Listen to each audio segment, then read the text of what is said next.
Welcome back, everybody. This Week in America on the Blue Funk Broadcasting Radio Network. With us on the program, Harvey Merriam. He's the author of 3 Steps to Easy Parenting, How to Raise Smarter, Happier, More Responsible Children by Doing Less. Harvey's website is easyparenting.com, and that's actually what we're going to talk about, how to raise smarter, happier, more responsible children by doing less. Sounds almost too good to be true. Harvey, I don't know where this book was when my kids were growing up, but this would have come in handy. And that's basically what sometimes we really overthink this and we make this more difficult than it needs to be. That's true. I really wish I'd had this book when I was a young parent, too. It would have made my life so much easier. Well, I want to go back to the time when you first started really observing and deciding that, maybe the way most people raise children, maybe the way I was raised really wasn't the most effective way to do this. You were involved in a car ride that literally changed your life. Talk about that. Yeah, that's right, Rick. I was 19 years old, and I was hitchhiking up the hill to school, and a middle-aged couple stopped to pick me up, and I got in the back seat, and there was 2 kids in there. And after the initial small talk, I was speechless. Those kids were so amazing. They were really, really intelligent. And what struck me most was just how happy they were. They were so serene. They were so content. I mean, when they're lively, of course, our kids' smiles light up our lives. But yes. Even when they were just listening, there was this glow of well-being about them. And, of course, I moved on with my life and forgot about the kids a little bit. But 3 years later, when I found out I was going to be a dad, I did some research. I had known some people who knew those kids, and I was able to piece together 2 of the 3 steps that it takes to get to easy parenting. Well, it's interesting because in the first step in the book, How to Raise Smart, Kind, Happy Children, that's step number 1. The book is 3 Steps to Easy Parenting, How to Raise Smarter, Happier, More Responsible Children by Doing Less.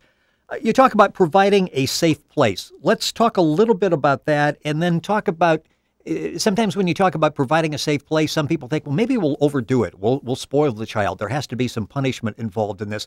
Let's talk about the basics of providing a safe environment for the child. Well, children do need at least one safe place in their lives. It really makes a good springboard for life.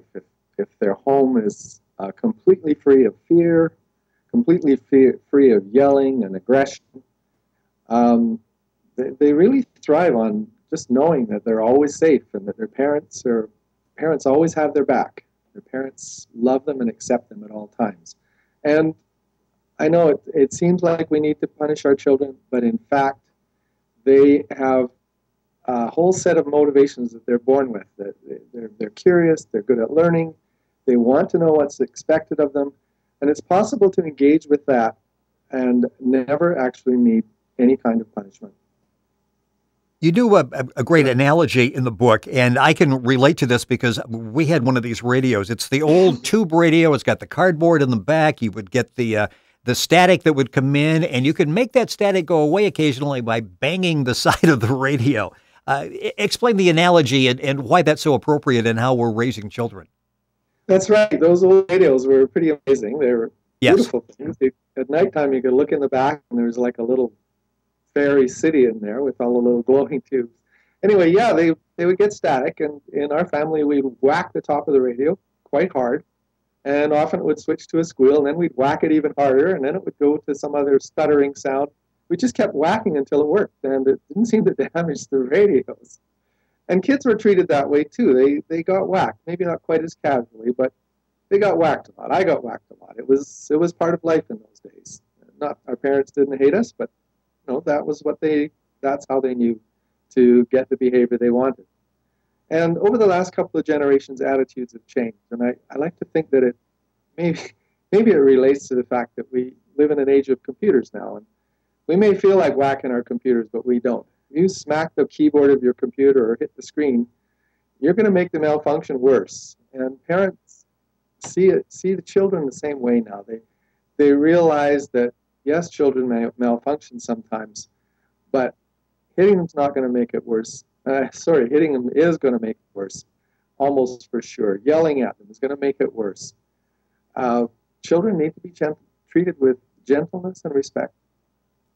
Our guest on the program is Harvey Merriam. He's author of the book 3 Steps to Easy Parenting, How to Raise Smarter, Happier, More Responsible Children by Doing Less. It's an excellent book. It's available at Harvey's website, easyparenting.com.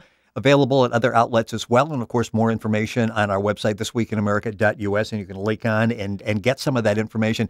Got a minute or so left in the program, Harvey, and I'm sure people are listening going, but what about consequences? When children misbehave, they really need to be taught that there are consequences when you misbehave. How do you deal with consequences? Well, consequences are built into life. They're not as dramatic as punishment. For example, I could threaten to punish my child if she doesn't clean her room, but there's already a consequence to not cleaning a room, and that's that the room is dirty. The room is a mess. She can't find things. She doesn't enjoy being there as much. That's the kind of consequence that actually follows from her actions, where me threatening to punish her doesn't really have anything to do with her not cleaning the room. So life is full of normal, natural, ordinary consequences, and if we're patient with our children, those are the kinds of consequences that they really learn from. And they will figure that out. Yeah, when they're trying to function in a room where everything is out of place and possibly a little dusty and dirty from time to time, then they realize, okay, that's why I have to clean my room. That's true. And in the early years, we get in and clean it once in a while, and they notice the difference. I mean, it's all topsy-turvy, and all of a sudden everything's neat and everything's lined up. The cuddle toys are all where they belong, and they have a good feeling about that. And it doesn't affect them right away. I mean, they're busy learning and doing all the topsy-turvy things they do. But, yeah, they just come naturally. I never force my kids to clean their rooms, and they're all very neat, tidy people. And they figured it out all by themselves. And that's the beauty of the book, 3 Steps to Easy Parenting, How to Raise Smarter, Happier, More Responsible Children by Doing Less. We touched a little bit on step number 1. Harvey will be back next week to talk about step number 2. The book is available, as I say, everywhere across the country. You can also get it at Harvey's website, which is easyparenting.com. Information at our website, thisweekinamerica.us.